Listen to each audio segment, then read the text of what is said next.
so we can proceed. All right, let's go ahead and get the public comment out of the way. As usual, we spend about 20 minutes total. 2 minutes per speaker, please. That being said, let's maintain some decorum, no public attacks, watch your language. We are streaming to Facebook. Do we have any public comments? Yeah, I'll go first. Bayani. I feel like most people know about the Sergeant Nowacki, who's a admitted oath keeper. Myself and others in the district, as well as others across the city, held a town hall meeting last month on this very issue of oath keepers within CPD and specifically Nowacki. And there is a lot of community outcry over it, and something needs to be done. So the community has demonstrated that they want something done. And so firstly, I want to ask that the commander come back to the community and answer to us and say where she stands on this issue as we put forward demands, that being to fire these officers and to establish a task force looking into white supremacist extremism within CPD. So I know that Councilors Orlikoff and Vargas have signed on to these. I'm Sally Heyman, and I basically support exactly what Bayani said.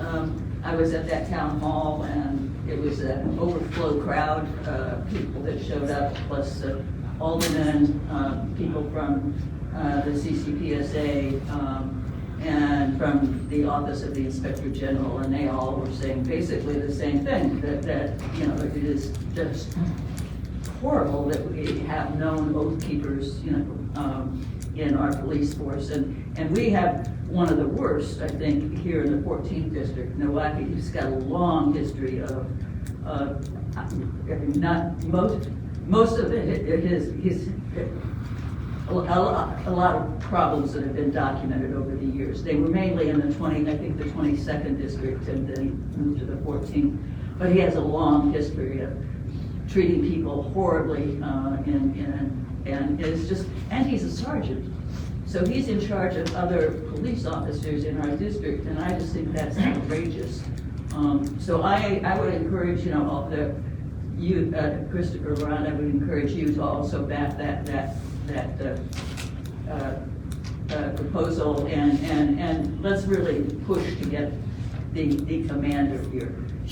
When we met with her last, she said she didn't even know there was a problem with him, if I remember correctly. So we asked her to investigate that, and I'd like to hear what she has to say. And I think, plus there's a bunch of other questions I'd like to ask her, where she didn't have answers because she was not a data person. So I would really like to get her back again as soon as possible. I think it's important that we meet with her regularly. So if you all could make that happen, that would be greatly appreciated. Thank you for your comments. Ms. Fortman. I have a question. How are people notified about these community meetings? Because, you know, I'm active in the community at some point, and I didn't hear anything. How were they notified? You mean the meeting that we had? Mm-hmm. That it wasn't a community meeting. It wasn't a meeting that, like, the community could come, but it wasn't done through the district councils. It was done through my organization. And so, yeah. Well, I was just confused because you said it was a community meeting, so. There was one. It was in June or July. Allison Schmidt, for the record. There was one in June or July that Sally is referring to, where the commander was here, where we asked specifically about the data. She did say, I'm not a data person. I'm happy to come back and bring my data guy. And there was definitely a clear willingness expressed on her end to come back and engage with us. So that was promoted through the 14th I district. said that. Excellent. Yeah, so I want a follow-up meeting to that. Are you referring to the one that I was Yes. talking about? Okay. Yeah, that was a meeting that my organization held, and you know, if you would like to be reached out to for future things, Okay. I'd love to get your information. Thank you. Yeah. Okay. Any other public comment? Did Mike get reported my request to have a follow-up with the commander, follow-up from this summer's meeting?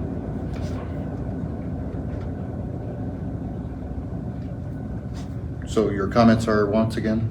My comment is that I would like to, again, remind the 14th District Council that we are expecting a follow-up meeting with Commander Lenis, that she agreed to back this summer, which I believe that meeting was for that public meeting that was part of the 14th District Council, where she said that she would definitely come back and report out on us on not only the Oath Keeper piece, but also the data.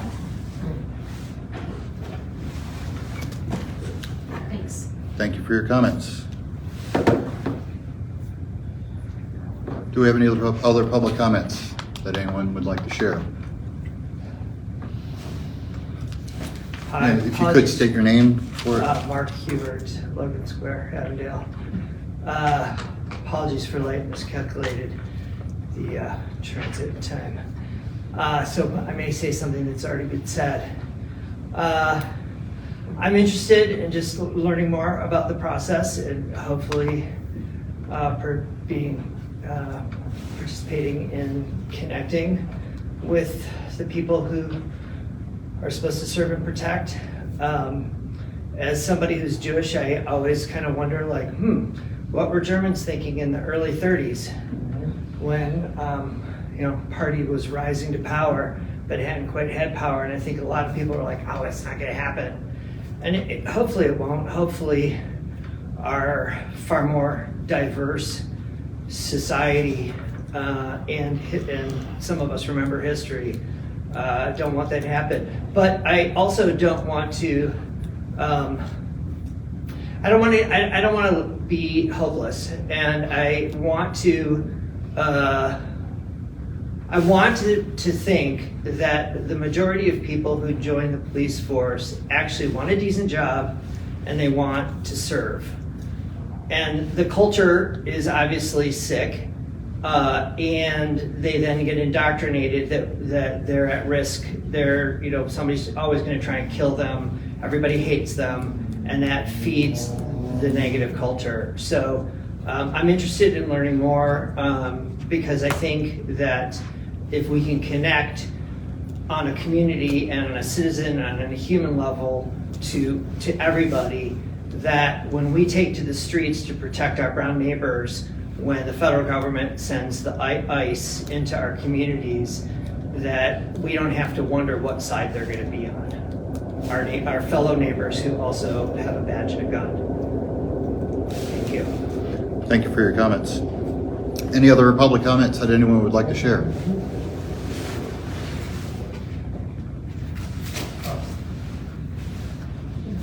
Okay, that being said, we'll go ahead and move on from public comments, which will terminate the interactive portion of the meeting. We will get down into the business meeting aspect of things. We'll do district council updates. I'll let Council Orlikoff lead us off with that one. Or if you'd like to read, I don't know if you've got Councilor Vargas's updates with you. I do not. I know that they. You want to do it first? That'd be great. Thank you. You want me to read it, or you want someone to pretend I'm Ashley? I don't want to do it. I'll read it out. She can do it. Thank you so much. Thanks, Anna. All right, per Councilor Vargas, who is not in attendance today, but she wants me to say, or anyone here to say, hello everyone, thank you for taking time to be here today. While I'm unable to attend in person, I wanted to provide a couple of quick updates. Reminder, reach out for support when dealing with police. She says, recently I assisted an elderly gentleman who had been repeatedly denied a police report for a hit and run incident. After being turned away twice at the 14th District, he sought help from the Alderman's office, which then connected us. I accompanied him to the station along with another district counselor from the 17th District, and we were finally able to secure a police report. Unfortunately, the experience wasn't about challenges. The constituent was still denied a report because it was 10 days after the incident. And when we asked for a supervisor, the desk sergeant responded aggressively. We've since filed a COPA complaint for conduct unbecoming of an officer. It is now with BIA. The incident is a reminder. If you need support when dealing with police or navigating the district, please reach out to your council. We are here to help and to ensure that your rights are respected. Okay, second update, updates on commissioner nomination process. She goes on to say that we recently completed a process to nominate a replacement for Westside Lawyer Commissioner Kelly Presley. This included reviewing applications, resumes, and letters of support conducting interviews, and holding a closed meeting with all 22 nominators to discuss our recommendations. We nominated 2 individuals. First of which is Gina Piemonte, a Cook County Public Defender. She is pioneering a thoughtful approach to representation, ensuring clients have the same attorney throughout their entire case. She also trains young lawyers and incorporates peace circles that bring together police, attorneys, and individuals involved in the justice system to foster dialogue and understanding. The second nominee is a person by the name of Shay Allen, a civil rights attorney for over 10 years. Shay has dedicated most of his career to advocating for marginalized communities, providing pro bono representation to clients in need, and demonstrating commitment to justice and fairness. Both candidates bring strong leadership and vision to the commission, and I'm excited to work to see one of them serve on the commission. And third update is the upcoming CCPSA meeting, which she says we have an important CCPSA meeting coming up on December 12th, and our police superintendent will be in attendance. This is an opportunity for community members to engage directly and voice their concerns or ideas. I encourage everyone to attend and make public comment if you feel called to do so. She goes on to say, thank you and happy holidays. Reach out if you have any questions or would like to connect. So those are into the record. Oh, the CCPC. Okay, thanks. All right, and Council Orlikoff, we will go on with you. Okay. I'll give an update about something that was in the news and where I was yesterday. There have been combined efforts to find housing for people that were living in tent encampments in Humboldt Park for a long time, and a lot of housing options were found for the vast majority of the people there, but for various reasons, different individuals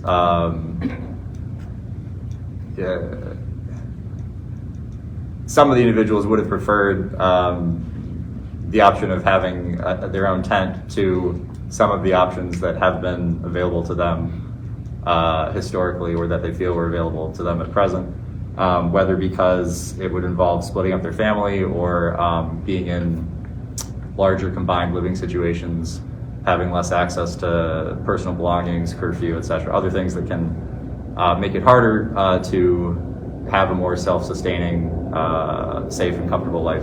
So, you know, it was a contentious situation, and there was some police involvement throughout the day.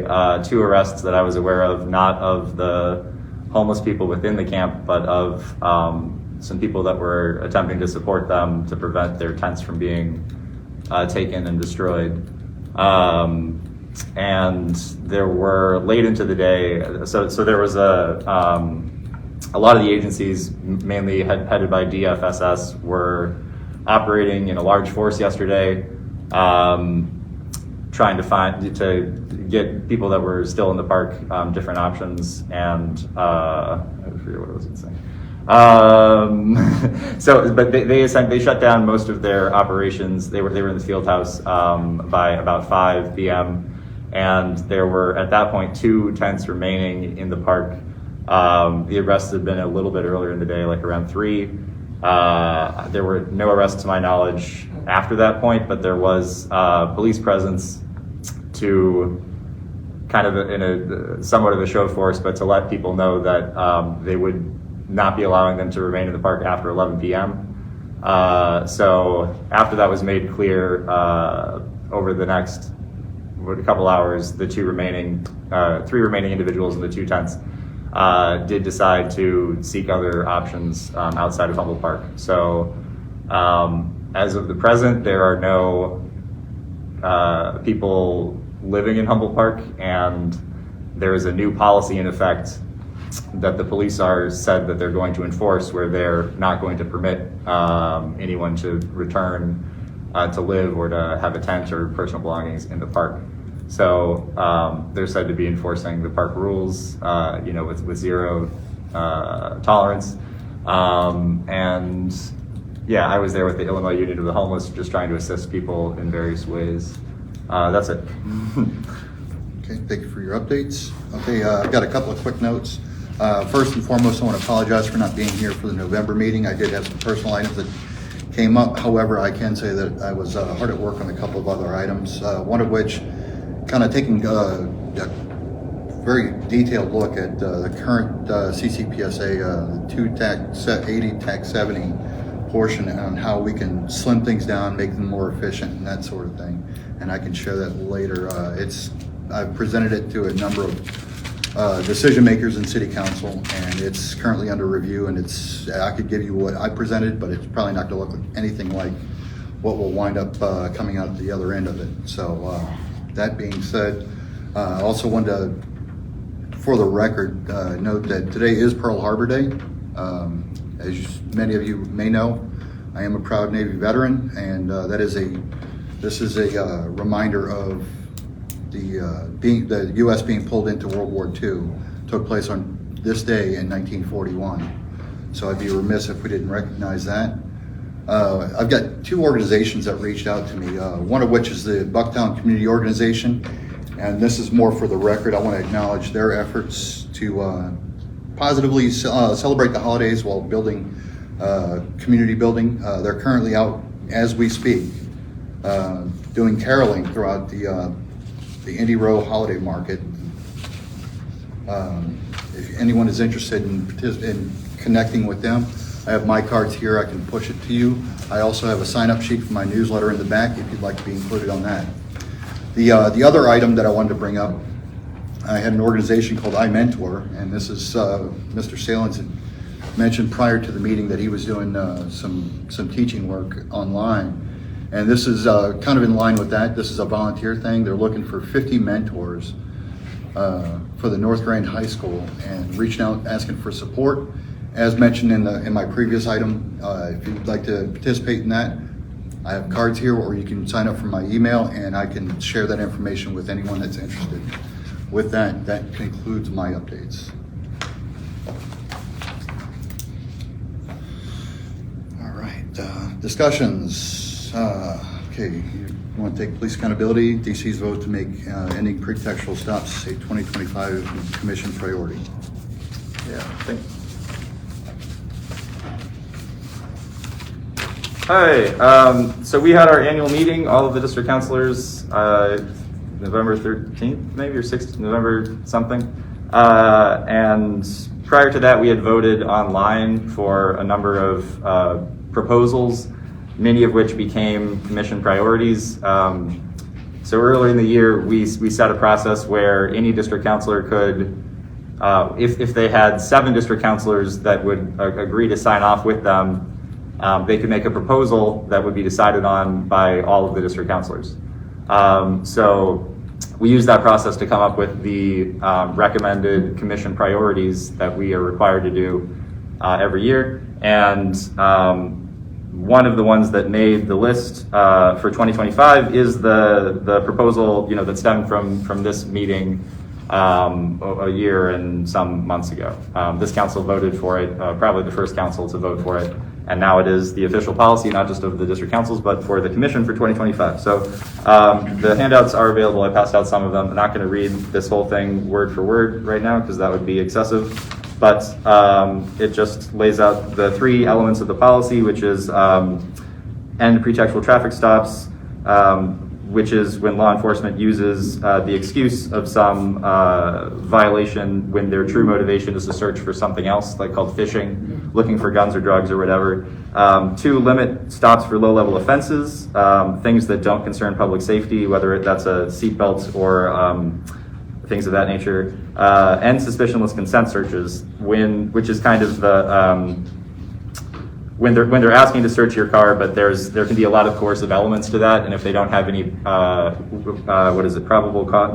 reasonable articulable suspicion. If they don't have a reasonable suspicion of their own basis, they shouldn't be extorting searches from different people. So then there's a lot of some of all of the numbers like 280, 30, section 3.5, those all explain the different ways that this policy aligns with the ordinance that created the district councils, all of the duties and responsibilities that we in the commission have to ensure that we're good stewards of the public resources that we're giving. And clearly these are a waste. Obviously they're harmful to communities and to the relationships with police and lead to ineffective policing. We also need to follow the community's will and explore, better solutions. So for all those reasons, I won't go into all of the problems with it because again, we've discussed it, but you're welcome to read. And to conclude on the traffic stop portion, very, very importantly, the commission, after, not as a result of this annual priority process that just concluded, but as a result of the petitions that were submitted, the 2,400 petitions submitted earlier this summer by the community to the commission, they started a subcommittee with Commissioners Terry and Aaron Gottlieb, and they are, it's a pretextual traffic stop subcommittee. So that they have organized community listening sessions, and the first one is probably the only one that will be relatively close to the 14th district. It's on the table, but it's at the JLM Center at 2622 West Jackson Boulevard, so just a little bit south of us, but at 2622 West Jackson on December 17th, Tuesday, at 6:30 p.m. So from 6:30 to 8 p.m., the commission is having their official listening session for the west side about pretextual traffic stops. And they do particularly want to hear how are people in communities being affected. So that could mean that you or someone has been pulled over. It could also mean maybe that you understand how the police's priorities play into other problems that you might be experiencing. So briefly, are there any questions related to the traffic stops update? And again, these the policy and the hearing information are on the table. Okay, great. Thank you so much. We're going to take a quick pause in the discussions portion because I realized that we didn't review the minutes and approve them. Okay. There's no minutes from last week. For October? Well, we didn't have a meeting with We meet in quorum. October. Yes. We can do this. Sorry. Well, that being said, I just didn't want to overlook it. If we could, and I know it's very,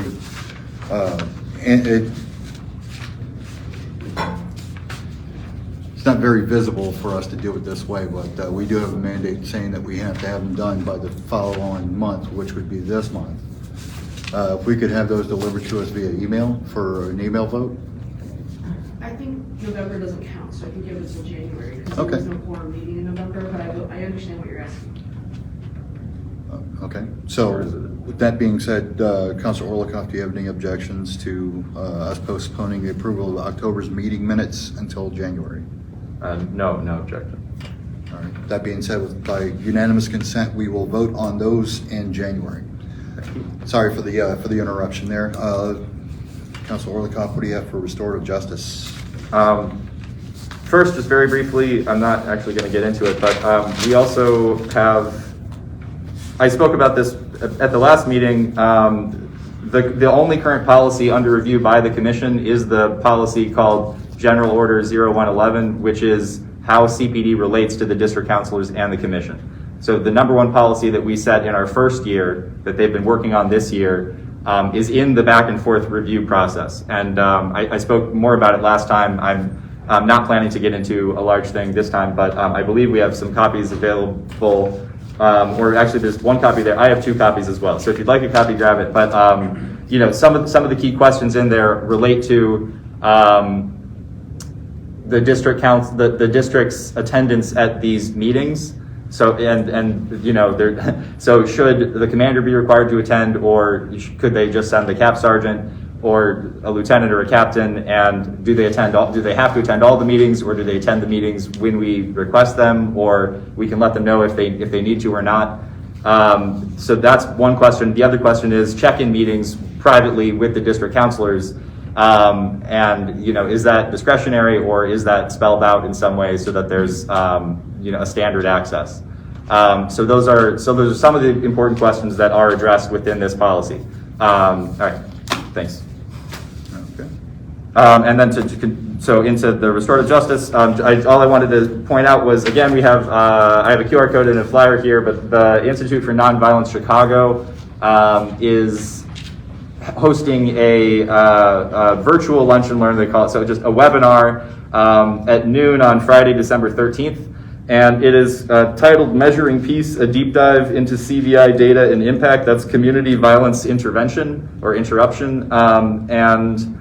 So Tenny Gross has spoken about how he's basically constantly bombarded with the question of, so what's the data on your impact or results, and it's difficult to do data in a small setting, but I'm very interested myself to learn what their current best representation of the data is, because they speak greatly about the effectiveness of the models and specific impacts. So it's a question that I think people have had before. We haven't been discussing this much recently, but I think this should be pretty interesting. So again, it's on the table.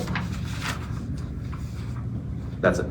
Okay, and anything on the evidence-based approaches to community safety? Our guest speaker Okay. presentation, I think we can As call our him. guest speaker arrives? Yeah. Yes. And do you have some? Do you have a resource? Yes. Okay. Awesome. Yeah. So we have a guest speaker today. We're very lucky to host Bernardo Gomez. He is from the Community Safety Coordinating Center, which is a relatively new, right under the Mayor Brandon Johnson Public Safety Initiative, or. So I can talk a little bit more. Yeah, okay. So Bernardo's here, and he's going to speak about what he does, and he also created 2 new community resource guides for Logan Square and Humboldt Park, and he has copies available for us today. So thank you, and let's give him some of our attention. So thank you, everyone. Hi, everyone. My name is Bernardo Gomez. Thank you to the district councilors, 14 districts, for inviting us. I'm joined here by my colleague, John Jones. Just want to give a brief overview about our office and how we are working collaboratively with community. So the Community Safety Coordination Center. Is it okay we move in the front? Right Yeah, here? yeah. Yeah. Yeah, Just so we can see it. Yeah. Perfect. Thank you. And we're going to sit down so we have a conversation. Yeah, please be comfortable. We appreciate it. You want me to hand your? Oh, yeah, please, if you can. Thank you. Thank you.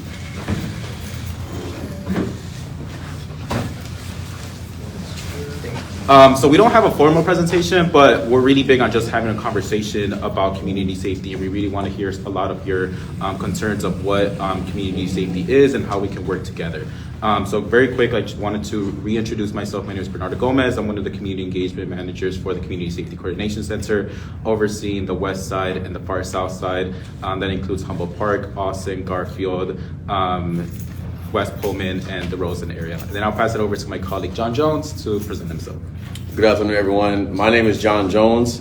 I'm on the leadership team at the CSCC, as we call it. I oversee all of the CSCC's rapid response efforts. The CSCC, we were originated under the Lori Lightfoot administration in 2021. And then when Mayor Johnson won the election, we moved forward and we're officially under the Health Department, under the Behavioral Health Bureau, with the Office of Violence Prevention as our counterparts. And then we have 15 community areas which we were designated, or we were assigned to address in 2021. Humboldt Park being the closest one in this community area, but others on the west side include Garfield Park, Austin, and North Lonzo. But Bernardo is the one who is speaking today, so he's going to do an incredible job. I'll be here to support. But just want to thank you all again for having us, and we'll be around after to answer any questions directly, or we'll have a conversation about how we can support this community area and move forward. And the resource guides are in the back if you did not receive one. Yeah, thank you, John. So our office was established back in 2021 during COVID, as we found a public health approach to community violence. And we were established to coordinate between city departments, community agencies, and a lot of the stakeholders between 15 community areas in the south and the west sides. So what we've seen throughout the years is that the city needed a data-driven approach to community violence, but also a community-led approach to community safety. So that's when the CSCC was established to work collaboratively with community members, with community organizations, a lot of the stakeholders that were existing in these community areas, so we can really address the root causes of violence and hear firsthand what are some of the ideas or concerns in these neighborhoods and how the city can best support.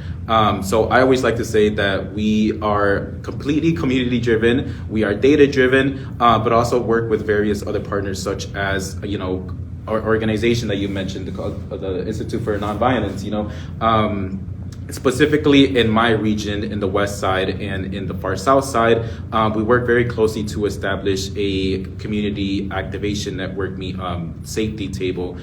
These tables serve as a community safety table to hear a lot of the concerns and also come up with the plan in conjunction with community members and community organizations, so the city can hear and prioritize a lot of these ongoing issues. The CSCC was established to have a community engagement role, an infrastructure role, a victim services role, and also a behavioral change role. So I will go through each one and then present a little bit of information. If it is a lot of information and you have a question at any point, feel free to stop me and we're more than happy to answer a question. So let me start off by talking about our community engagement role. So we have community engagement managers from established communities in the south and west sides. We have one for North Lawndale, South Lawndale. South Lawndale, Inglewood, and Garfield Park. So these are community members and community organizers that are come directly from that community, that have that expertise, and even though they're a part of the organization, they're not a part of the city, but they work with the city to really uplift some of those issues that have been driving violence in that community and bring it to our attention. We also have community engagement project managers from specific regions, from the far south side, from the southwest side, from the west side, and the near south. And the near south, to really work collaboratively and collectively with these community organizations and address some of those community concerns. For example, we worked on safe space activation. We work in conjunction with youth. We work with reentry services, mental health providers. We really want to ensure that everyone is a part of the table when we're talking about community safety. And then we also have a rapid response mechanism that John Jones oversees. That rapid response has been a huge success and a huge win for a lot of these communities, as historically these 15 communities have been historically disinvested in. And the way that the response that the city has given is that we needed a rapid response mechanism to really make a change in these communities and address some of those ongoing issues. For example, if we see a pothole request, if we see a vacant lot that needs cleaning and greening, if we see that there is a troubled buildings, we work with the community, with different city departments to bring that issue and make it a priority for that department, and we rapidly respond to those. And it has been making a huge difference in these communities as we are uplifting those concerns to the appropriate department and making that change in a rapid response manner.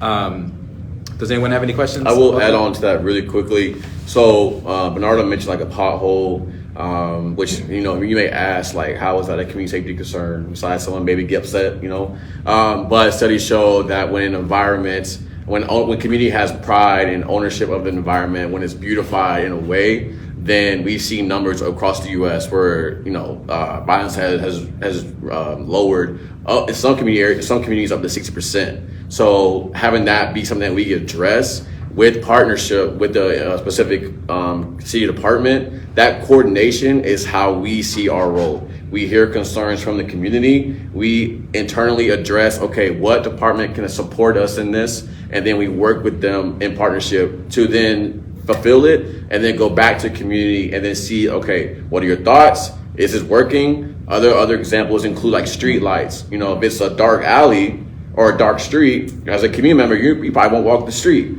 But how do we make it safer for you all? Things like trimming bushes, lights, vacant lots is a big thing as well. Graffiti removal, things like that we have with a preventative approach to community safety rather than like after the fact. It's just one mechanism that we utilize to address community safety. Basti, you have that hand up. Yeah, so that sounds very much like the mandate for 311. Sure. So It does not work very often. So our 301 partners are incredible. I work with 301. I'm in conversation with them every day. So we do push community members to submit those requests through 301 so we can have that documented. But sometimes, for example, there was an incident, I'm not gonna say where a request needed to be fulfilled right away, or violence was gonna be provoked. Yeah. Like as soon if it was noticed. So then the request gets submitted, and then that community engagement manager for that community area called me. It's like, hey, by the way, this is something that's going to cause violence if we don't get it addressed. Now, we're not saying this department, you need to go do it right now, but there's like an understanding, okay, this is just community safety concern. We need to escalate this. And we had that with a mutual partnership with those two departments. So we do still push community members to utilize 311, but sometimes we can get some of these requests escalated because of the concern that it might bring to the community itself. I hope that. And I'm sure there are some neighborhoods where 311, input is dealt with very quickly, and other areas where they just languish, right, for weeks and months, or weeks, months, years. So what you're saying completely makes sense to me. It's like almost an escalation lever, an additional lever, to apply. Yeah, and that's why it's been a huge success. Do you have a question? I have a question, but I'll let you go. Oh yeah, no, that's why it's been a huge success for these 15 priority communities that we've selected, because these community areas have been historically disinvested and ignored, and that's our biggest priority, to uplift that community and make sure that we're holistically working towards reducing violence and bringing everyone to the table in that community area, so we can really address that. And then one of the biggest things that has came out of those is just bringing partners together and having those collaborative and just collective conversations. I want to give an example. Our resource guide that we just distributed is a collective effort of everyone in this neighborhood. We work with the alderperson's office, we work with the district council's office, we work with organizations, so we can create accessible information of what's available in your community area. We have worked on various other information, such as a city resource guide. We have specific community resource guides, because we're very dedicated to making sure that information is accessible, but it's also very informative in a way that people can pick up a piece of paper and know exactly what's in their neighborhood and how they can get support. I'll let you have a question. Two items. This sounds very familiar to the broken windows theory. If you're unfamiliar with it, like, it takes one broken window which leads to another, which leads to another, which is complete collapse and depression of a community. So it sounds like this is an approach that's similar to it, or am I wrong in saying that it's completely different? Or I would say it's different only because the city has never had a coordinated effort where it was truly community led. So the community engagement managers that he mentioned earlier, and also in our neighborhoods we don't have community engagement managers, because that's a funding piece. That's the reason why there's not 15 in all 15 community areas. But we don't do anything in these communities without someone's approval from that community. So, for example, in Garfield Park, our community engagement manager is Greg Matthews, who's part of the Garfield Park Right to Wellness Collaborative, who created the Garfield Park Quality of Life Plan. So with that, anything in Garfield Park, if we have an idea as city employees, and we are like, okay, Greg, what do you think? Greg will rip it apart. He'll be like, absolutely not. Because I know the lady over here does not like this. My brother over here is not like this. The owner of that business won't like this, but here's what we can do. So I think that is the different approach, because we're being very intentional, and to the point where it's like, we don't want that result to be the case. And granted, there are some things that we can control, because we are only coordinating piece really for community safety. But for what we can do, we want to ensure that what we do is approved by the community that we're serving. And then from there, if there's a need to go back and readjust, then we can, and just be honest with ourselves, have that intentional conversation. So that's why I think it's a little different, because there's so much intentionality behind it, where those involved in the conversations, it's not just city folks. Right. Well, and to that point, it sounds like it's a non-governmental approach to a government program. Sure. I mean, it's a very holistic approach to something, because we recognize that, so we're not enforcers. So I can't tell the police department what to do. Like, I have no power to do so. That's a whole different thing. But how do we provide the opportunity as a city for a community to kind of, one, be informed and aware? That's the biggest thing. It's like 301, for example. Like, a lot of people know about 301, but I've been in a plethora of community meetings where I bring up 301 and everybody's like, oh, like, what is that? And it's like, oh, I heard about that, but I don't know how to use it.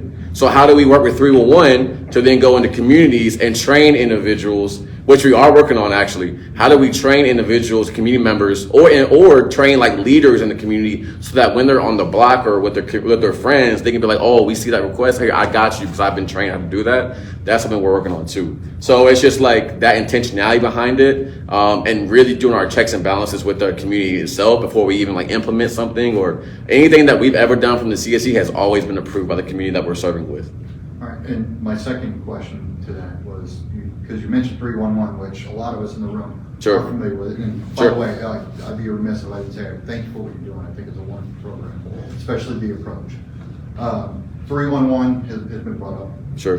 So where in the spreadsheet or the big map, if you would say, is your organization and 311?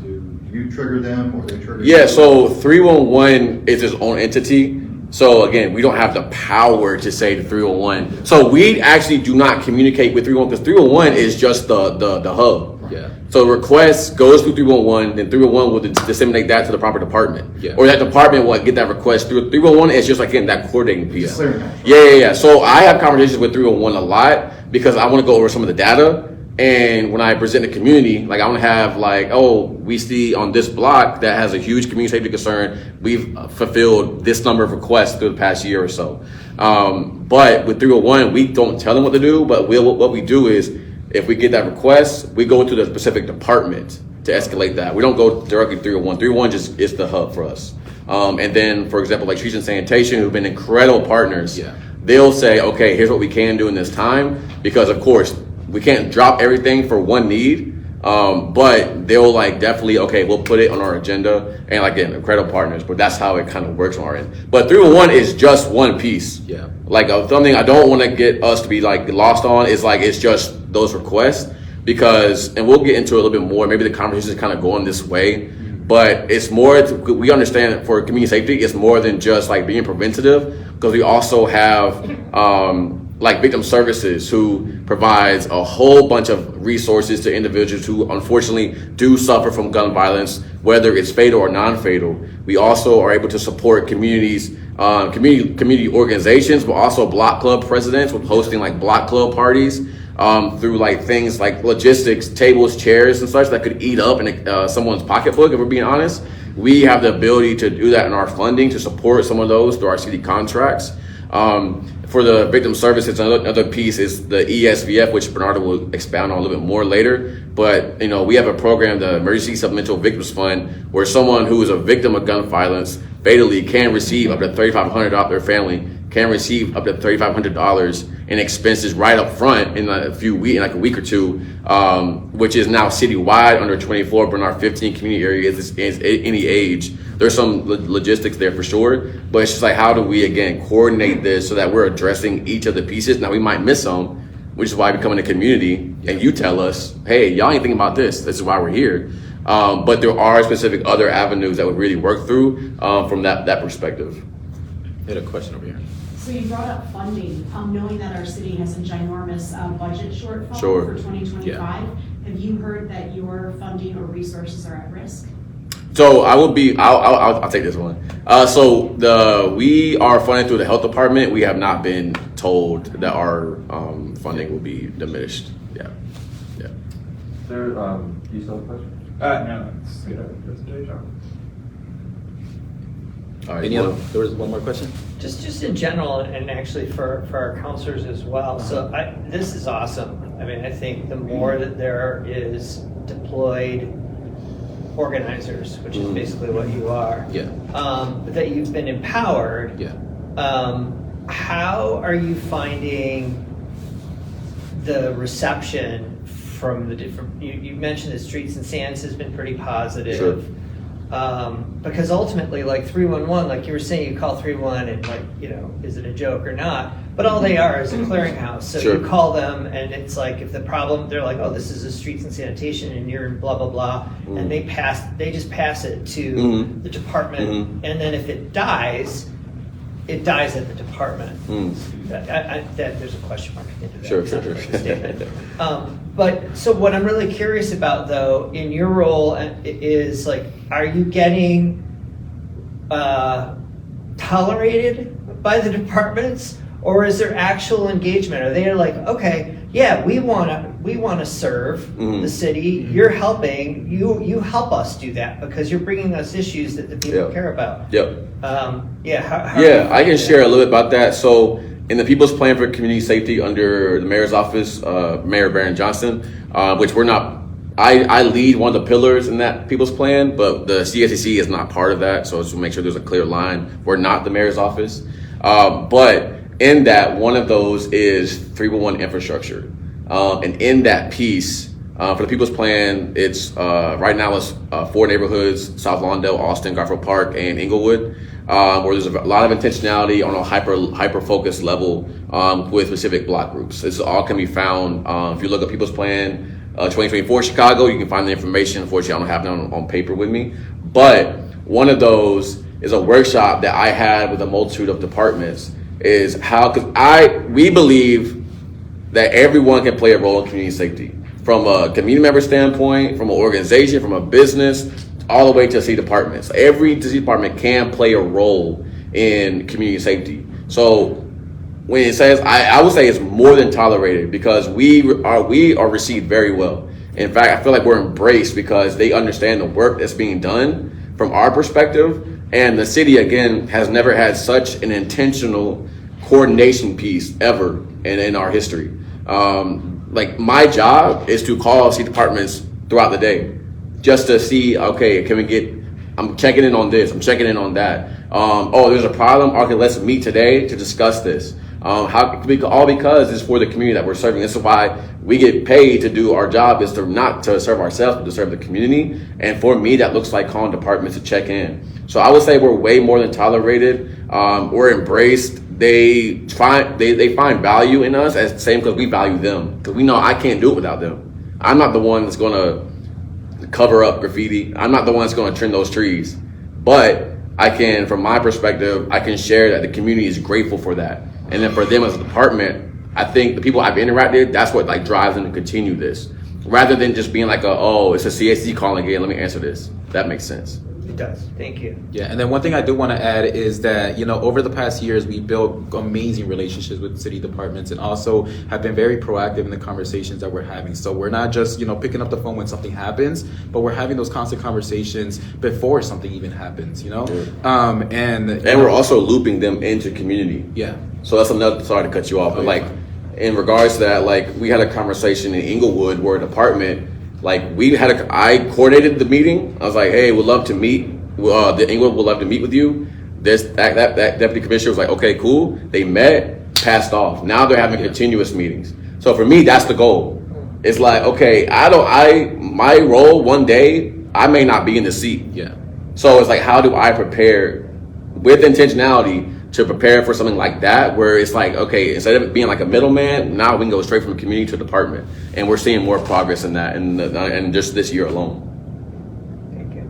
Yeah, of course. Thank you. That was an amazing question, by the way. So thank you. Before we move, does anyone have? It was when you were speaking earlier about things like potholes and lighting. Yeah. Reminded of a friend of mine who lives out in the south suburbs, so it's outside the city, but he's been doing a lot of volunteer work in Harvey, where they said that potholes are a major problem for, not just ripping up the shocks and the transmission of your car, but it's an easy opportunity for carjackings. When people have to slow down that much and try to get around them. Yeah. And he's also been working a fair amount on, this is all without city input in Harvey, but volunteer input to board up abandoned houses, which were, easy places for people with problems or up to, various kinds of mischief to hang out, and that the neighbors were always very appreciative of that. And I know you'd also mentioned lighting. I noticed that, now this is probably put in privately, but a few miles further north by Northeastern Illinois University, there's a yeshiva on the other side of the street. And I think within the last year, they put up floodlighting at night on the outside of it, so that, no one would be able to come up and vandalize or, without being seen like it was, high noon on a summer day. Sure. What of these sorts of physical inputs, like lighting, abandoned houses, street conditions like potholes. Is there any of those that stands out to you as the most important thing in the communities that you've been focusing on? That's the most obvious thing that would be an easy fix? I mean, every single infrastructure request would be an obvious thing. I think what I found very interesting was, even as far as like cutting down trims from a tree is affects violence. Cutting down bushes affects violence. Potholes is a big leading issue to violence. And I think the beautification, the infrastructure piece, and the environmental piece has been a huge thing that has came out of these community safety conversations, because it's something that's so important, but hasn't been historically talked about in the past.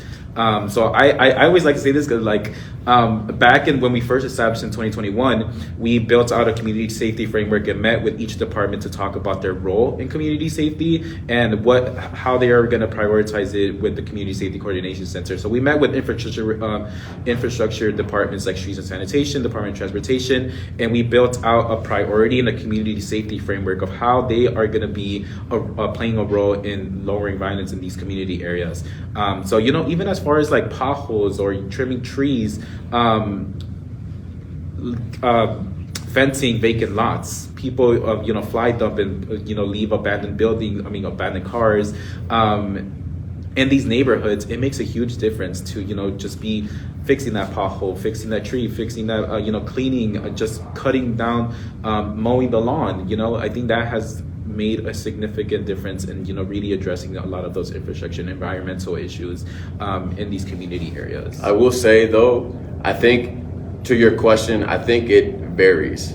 So in one community, it could be, or actually, honestly, I think it's more of like a block by block level. Actually, yeah. Like this block needs trees cut. This block may need graffiti removed. This block may need those lights to be repaired. I think that is why we have had so many conversations. Like my team, because Bernardo's a project manager for the west side, but I have one for the south, near south, and all that, and then other project managers for other teams. And their job throughout the week, when they're not like doing administrative things or having regular set meetings, is to identify more community members to have conversations with. Which I kind of want to transition to our community activation network that we have in a multitude of our community areas. We actually just left one in a ward up north, ward. And the purpose of these groups, is to have a community-led community safety planning committee, that is led by the community, that is supported by the CSCC, and that presents data, qualitative and quantitative, so that the team that's sitting in can then take the information back internally and discuss. So that is the space that we utilize, and we invite community partners to join in their community areas, so that, because I can't be on every block of the city, Bernardo can't be on, we all can't be on every block of the city, but we can then be intentional about inviting individuals from these blocks in our 15 community areas, and then moving forward with okay, you have a perspective of, I live off in North Lawndale, so 19th of Troy. Oh, you have the perspective of 19th of Troy. Well, you have the perspective of 21st and Troy or Wassenaar or something. So let's invite you to this committee, so then that we can be intentional in hearing the concerns, because we won't be at one time. But we have found that to be the perfect place for us as a team to hear directly from community, because again, we may go over data. It says there was an incident at this block. Someone could say, oh, I know exactly what happened. It was this and this that led to that. Or we have no idea, because we also invite businesses and CPD to those meetings as well, so that we can kind of get the whole picture. So I think to the point of it's block by block, but those community activation networks, these community safety planning committees, these are like the hub. That's the hub where we receive the information, and then we move forward from there. So I think it just varies, if I'm being honest. I can believe that. Yeah. One last question along those lines. With pothole filling, I believe it's still technically illegal to do, unless it's the city or the state doing it. Is there any move in the community meetings for people to say, would it be easier if we could just fill these ourselves? Get some gravel, get some tar. I guess I don't believe so. Okay. There may have been. I haven't been to all of the meetings, but I think it's something where a conversation with, again, that's something we can take back to CDOT and ask them, is there movement on this? What's the thoughts?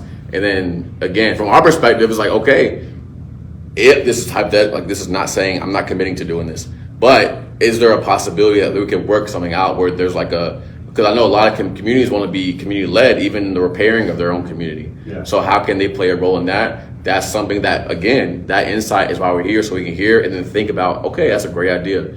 How do we move forward in that? Again, I'm not committing to that, but I'm just saying that that's something that, Sure. is worth bringing up. And I'll say for the record, that came up from that example again from a friend volunteering down in Harvey, that since city administration is bordering on defunct in Sure. Harvey, like, well, we might as well get our own Sure. gravel and a shovel. you Sure, know? sure. They're not gonna do it for us, so thank you both. My question is, you mentioned that you don't have any control over what police does. I guess would your work relate to specifically the police department? Do you all interact at all, or how do they relate to you? Yeah, you want to share about the Far South? Yeah. So the police department they have been amazing partners, and even have been amazing at having those difficult conversations and coming to these meetings and spaces where people can talk about their interaction with the police department. I'll give an example with the Far South Side, with the 5th District specifically. So in these community activation networks in the Far South Side, we've had a lot of community members, community organizers, organizations, faith-based groups, everyone that's involved in the community come to these meetings where we've had, consent decree meetings, we've had presentations by the 5th District, we've had conversations with the 5th District, and really just came to just having a conversation and just, working closer together, because we know that even though we're working with police, we do need those non-police responses and those providers that are not police in these community areas, and that's so important. And the 5th District has committed to working with us to not only be always enforcing security, but providing those resources to community organizations, with street outreach organizations, and they've been such a great partner in just having those difficult conversations. And even though we may not have the control to tell the police department what to do, they've just been, it's just a self-sustainable relationship where we don't really have to just tell them all the time what to do, but they'll be part of those conversations and part of those meetings where they will be more than happy to work together with community. Kind of along those same lines, do you interact with the beat meetings? Yeah. Problems from those? How do you do that? So I've gone to beat meetings, I presented at beat meetings, and they have been very informative in us to just come into the space and talk about our work, but also to just be informed of how we can support CPD in those beat meetings and how we can best provide information, and the follow-ups too with not only the police department, but people who come to those beat meetings, with those organizers, with those residents that have attended those meetings. I've been invited to many of those beat meetings and have attended a lot, where I've just not only listened on the perspective of the city employee, but also just gone as a resident to my local police department meetings. And it's gave me a really great insight of how we can work more collaboratively with CPD, but just gain information that we may not always get from just going to those beat meetings.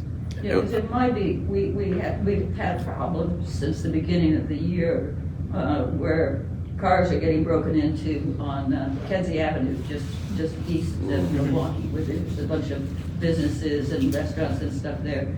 And the numbers 50 break-ins every month. It's just incredible. And it doesn't seem to get solved. So how could you help us in our beat address that kind of a problem? It's driving the businesses crazy. Mm-hmm.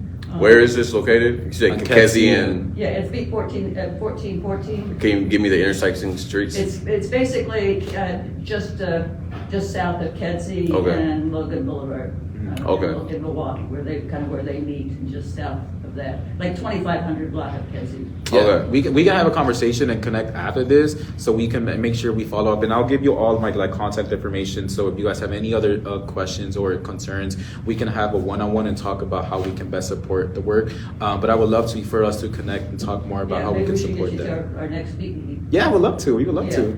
And that's all how about. How do people contact you?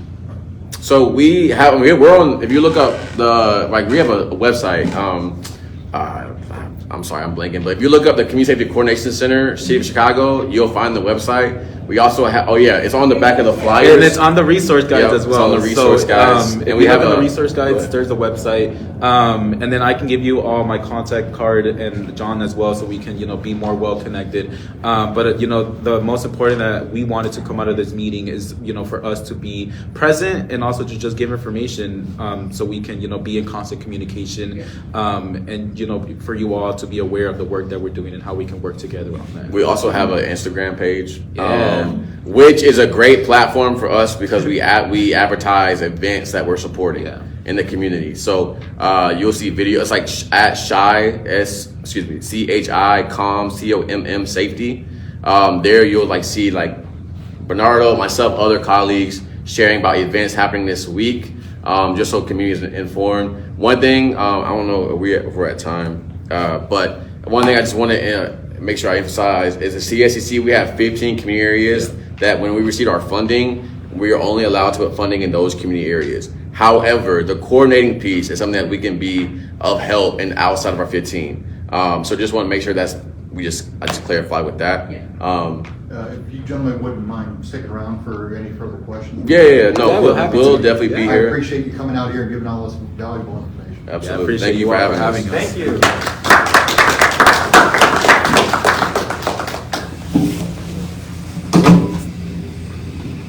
And for the record, I also have your leftovers on the Oh, table good. there, in case anybody needed an extra copy, bring it to them. Okay, thank you once again. And did you put your name in for the record, by the way, sir? I did not, but I can. We've got a note taker here. Oh, John Jones. John Jones. Thank you, Mr. Jones. Thank you. And thank you, Mr. Gomez, for that wonderful presentation. High value information being shared there. Yeah. Okay, so next item we have on our agenda is discretionary budget priorities. I made a budget request for a laptop and a phone for myself for 3 purposes: to have an available professional office, business line for constituents to reach me, to be able to have to display presentations, such as when we have guest speakers, and also to showcase public resources potentially through that type of display, and to also have consistent control over being able to live stream and still having access to files and documents. So I made that request. We haven't used the majority of our budget, and we have a deadline of December 13th to make any requests for this year. So I think that equipment at this time is particularly prudent because that should be useful throughout. I've notified before about my intention to make that request. I don't have any problem with my co-counselors, getting phones or laptops. I'm not too picky in, what type of thing. But yeah, other stuff that I'm interested in could be like services, like a Zoom account or Canva or things of that nature, website hosting or a multi-social management platform like Hootsuite or something to expand on like other platforms. I think that ideally we'd probably want to use more of the funding next year for more services, like to pay, maybe to have more trainings and different things, whether that's medical trainings or other stuff. But yeah, I'm curious what my other counselors and what even other people think we should be spending some of this money on. There's a very limited time frame currently, but then also into next year, I'd like to have a better plan. That basically concludes my, and I think that there are some broad categories that we could think about it in terms of equipment, services, professional services, space costs, and then other service costs. So by the first time I said services, I meant sort of software subscriptions, and then professional like hiring or paying experts or type of thing. So yeah, space, experts, software, and equipment. Those are the 4 categories that I see. There was a hand over here. To be fair, this attendance is on the lower end, compared to the average meeting.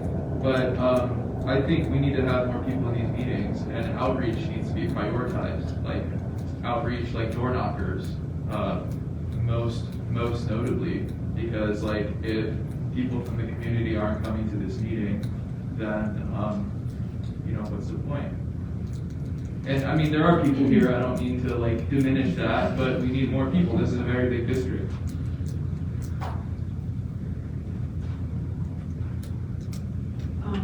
I'm personally completely supportive for all the district counselors being equipped with laptops or phones. I think whatever makes sense. I think in terms of subscriptions, I think a Zoom license is fantastic. You know, I wasn't feeling so great this morning. I would have loved to have actually just been able to participate virtually, but there's not that option, so I came in, and I know that there are people who are maybe don't have transportation means or, you know, other constrictions, so I think a Zoom license would be great. Hootsuite, sure, why not? I use it in my job as well. You can, you know, basically widen your social media reach. But again, I would say that's very much targeted to a certain demographic, right? I mean, we have community members who may not have Instagram accounts or Facebook accounts, right? So that's where the good old fashioned knocking on doors, putting up flyers, I think, you know, we want to look at a sort of an augmented or a comprehensive strategy. But I think I'm completely supportive of you using the dollars that you have this year. And I would say you all probably know best what you need and get it done. What's the annual budget? Roughly 5,000? Is that accurate, Anna? Yeah, 5,000 per district. Per So, district. and there's 22 districts, so keep that in mind as well. Yeah. You know, and I'm not pushing back on any of your items here. A couple of things that usually come up, considering my experience with budget and assets and things like that, is custody is the number one thing. You kind of clarified that a little bit, saying that you're not against Councilor Vargas and myself getting similar items for ourselves for the convenience and things like that. So that kind of satisfies that issue to a degree. Especially when you're dealing with government items, it's got to be appropriately maintained, safeguarded. You know, asset ID needs to be audited every so often. So as long as you're going to take the responsibility on that, I have no issue with that. I admit I'm not familiar with the audit process. Well, no, I mean, they have to, I mean, my experience, and I think it's similar to what the CCPSA is scrutinized with as well, is every 6 months you have to do a complete audit, an inventory check, and make certain every item is accounted for. City property that you might be in possession with? That it's in current working condition and that sort of thing, right? Okay. So it's workable. And even if something should break, there's a protocol you have to go through in order to get it repaired and that sort of thing. So if you're willing to take on that, like I said, I have no issue with the items that you're requesting. For specifically for the phone and laptop that I already requested, I think that I would be able to do to keep track of them certainly. No, I mean, but like I said, if someone steals your backpack, and hopefully that doesn't happen, you know, if something gets broken, you know, it's a bigger undertaking than I think that we as consumers just naturally adhere to. So yeah, like I said, if given my optics on it, I think that you know, this is not our money. This is. Can I ask you, do you have any interest in acquiring any equipment? Because I think this would be the best time to do it. I do. Okay. And I was leading right into that. Sorry, great. This is not our money. This is the money of the people we serve. I had a question. When will y'all finalize this budget? Or like when will we know? Like So we don't actually have our own budget. We make budget requests through a process that has been told us by staff, and that process has evolved a couple times. But it is an approximate dollar amount that they tell us that we might be able to have access to, but they are actually getting these budget requests from the city from different pots that they're placed in through the city council budget process. So they're filling this through a number of bizarre ways, and we have no direct control over it ourselves. So we follow the process set by the staff. Did that answer the question? Yeah. Okay. Okay, but like I was alluding to, you know, and it kind of ties in together, especially with the custody of the items and assets and that sort of thing. One thing, and I have a copy for you to review, my request. Matter of fact, I'll let you take a look at these items that are supportive of it. and it kind of satisfies a couple of the things that you were talking about. This is, and it is available at one of the city vendors. I did take a look to make certain that we did that. Basically, this is, in short of saying, it's essentially like a 27-inch iPad that can be battery operated. It's all, doesn't have to be plugged in all the time. It's basically a computer on a stick to a certain degree. It's got a web camera so we can stream things. We can use it for a display for presentations and that sort of thing. There's two different versions of it. One of which is on a stick that wheels around very easily. The other one fits in a briefcase. That's this one. Oh, okay. You know, and that being said, part of the features that I would say to this is, if we use it once a month, is it being underutilized? Well, the good thing about it is our staff would maintain custody and control of the item, and it can be used just about any district that warrants the need for it. Question. So, does this mean, so I understand what you're asking for, and David, I understand what you're asking for, but I guess my question is, you know, does that mean the city did not provide you, or there was nothing within CCPSA that provided you with tools to do what you've been elected to do? So are you using your personal cell phones for district council business, and are you using your personal laptops for Thus Yeah, far, so yes. that in and of itself is a risk issue. I mean, absolutely, assets have to be, I work for government as well, assets have to be tagged. We registered. for the city accounts, we're logged into like a virtual machine. Right. And so they're checking our credentials. That's not equipment. Right. Constantly. Right. Right. But yeah, so if we maintain a city account on any device that we have access to, it's through a virtual credential process. That we have to change email passwords every, it seems like 14 days. We also have to sit there and verify when it logs out for us. We have to go back in and re-verify, make certain that it's us and we've got the proper credentials to get in. So there's checks and balances in place. Maybe not to the high degree of, say, sensitive or classified information, but we still have access to perform our duties with our own equipment. Thus. But Right. yes, we weren't sent. We were not given the You're equipment. using your own personal equipment. Right. Yes, you're correct. Yes. Okay. But you were telling me about this. Okay, and Yeah, it's right. It kind of tells you. Were all you the more features. interested in one than the other? I mean, I get this Either one, you know, I mean, like I said, I don't think we really need two, but I think that especially given the fact that staff said that they would maintain custody of it and bring it out for us for our And meetings. can this one be rotated to Yes. either direction? Okay. They both can. You know, I mean, right. Based also on the fact that we have not spent the majority of the funds, and we have a week to do any additional spending. You know, I don't think I have any strong objections. I do think this one is maybe a little more useful potentially, or it might seem, I guess it might seem more professional than like placing that on a table. Well, and there's the pros and cons to both. What are You're the pros absolutely for right. this one? Portability. Gotcha. Portability is the number one thing there. Right, so And would this be especially able when to be we're- transported by staff? And Well, it had to be taken down and rebuilt at every location. Oh, okay, so you'd screw it back together. Do you have a recommendation? Either or. I don't want to, like I said, this is public people's money, and I think we just need to practice due diligence with every red cent that we spend of their money, and I think that we need to take a highly caustic approach. I guess, so for my reaction, this one to me feels, you know, to some degree like a downgraded laptop, right? I'm not, it's, you know, it's, the display to me seems a bit odd, and I would compare it to, you know, just like the laptop. So is it really, you know, is this the best laptop for $1,000 or whatever? You know, but this one, I see that it seems to me like it has some novel functionality for displays. So this one seems more different to me than a laptop, which seems like, I know there's a million laptops that you can get, but, you know, I guess. To be clear, they're the same thing, it's just Right. this one's in a portable case and this one, not. Yeah, exactly. So, Well, also another thing is, could they be used as a laptop if we were trying to project much larger? Would they be able to interface with a projector? As HDMI and USB. Okay. Yeah. I think that's in some of the specs. Mr. Salem, do you have a question? I have a laptop that I use an HDMI cord to actually work off a projector for one of my jobs. The whole thing costs me together probably less than $1,000. And I have an HP laptop, and then it's a small projector that actually fits in the basket of my walker. So it is very possible to do for fairly economical amount of money.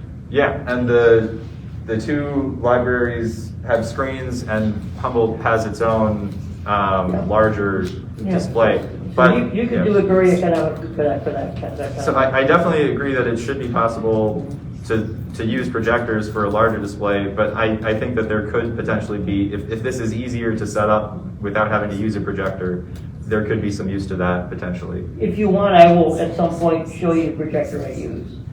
Cool. I don't have So, I mean, yeah, I would not be opposed to this, I don't think. I would probably prefer, I guess, You know how to the stand read one, it, so. assuming that it is, you know, that it would be useful with the stand, including the transport and assembly, if that's not, you know, overly burdensome or something, I guess. It's on a table. And choosing the different, between the two models that I present here is ultimately gonna fall on staff, but what's more readily available, what they are more comfortable with, considering they're gonna be the custody holders. So I'm good with either one. I know that you prefer one over the other. I guess I'm indifferent. As long as we get something that can facilitate that. I think it kind of satisfies some of the concerns that you brought up with your request as well.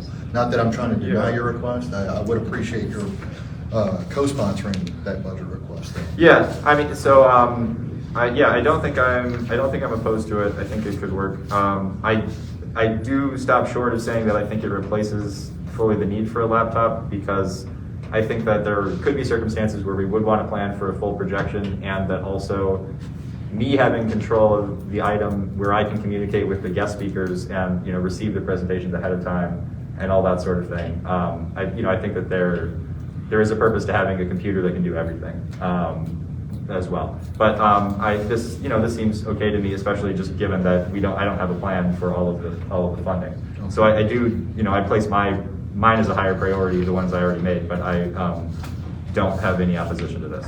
Okay. Perfect. All right, thank you. Okay, well, and like I said, this is more internal. We don't actually have to vote on expenditures of budget. Just need to have more than one of us agree to the expenditure, just for visibility's sake, so you know how the sausage is made on this end. The next item we have on our agenda is, Do we have some votes? Or we have to vote on the calendar at least? Right, Do we have right. any minutes for votes? Not today? Not Okay. today. I did send No you the problem. October ones just now. Oh, okay, You thank should you. definitely go on your calendar. Sorry, okay. I've got Just checking. you got a copy Yep. of that as well? And these are all good. All right, so, and I'll provide copies at the back room. I didn't want to put them out there in case we needed to move left or right on any of these. If you received my email yesterday, I talked about there's a couple of dates in here that are going to be a little different from our normal path here. Looks like that was in June and September, because there's a conflict, the CCPSA, the citywide item, district council meetings and things like that. Well, yeah, the quarterly district council meetings will be those first Saturdays of June. So instead of the 7th, we meet the 14th of June, and we meet the 13th of September instead of the 6th of September. There's also a location irregularity where there's a pattern to meeting in each of the 3 libraries, but those 2 are switched for October and November. So it goes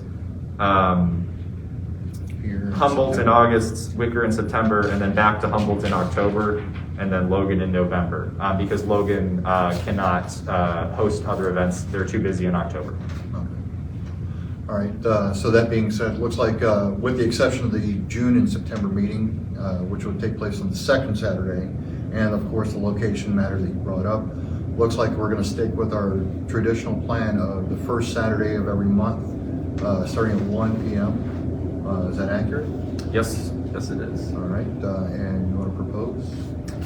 Yeah, I'd like to propose adopting this 2025 meeting calendar for the 14th District Council. Okay, given the fact that we do not have a counselor here to second that, I will just go ahead and present it up for unanimous consent if there's no objection. All right, so moved. We now have a set calendar for 2025, which I said I've got many copies printed out here, and I'm willing to let any of you take these home so you can make certain to join us for those set dates. Great. All right. Just announce the next meeting. And we will get to that when we get to adjournment. Any other items that we are overlooking? So just to recap, in January, we will be voting on the approval of October 2024 meeting minutes, the quarterly and annual meeting minutes that were just a few weeks ago, and this month, correct? So we've got 3 different minutes to go over in January. I suppose so. All right, just giving you a preview there. Thank you. All right, that being said, do we have any objections or motions to adjourn before we announce our next item, or our next meeting? I'll motion to adjourn. All right, given unanimous consent to adjourn, this meeting will be adjourned as soon as I read off. Next month's meeting will be January 4th, Saturday, 1 o'clock in the afternoon, and that will be at the Logan Square Library at 3030 West Fullerton Avenue. That being said, time now is 2:28, and we are adjourned. Thank you. Thanks, everybody. And thanks for sticking around, Bernardo and John. So yeah, if there are any additional questions.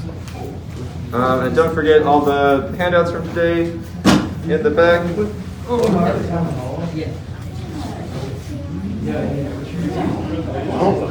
Hey, nice to meet you. How are you? Good, how are you? Thanks for coming. Appreciate it. Of course. It's usually a little smaller when we do this location for whatever. I'm pretty stuff. But Oh, it's all good. and now we're getting to. Let me say hello. Like you have buckets 3 times. It's not like you have buckets 3 times.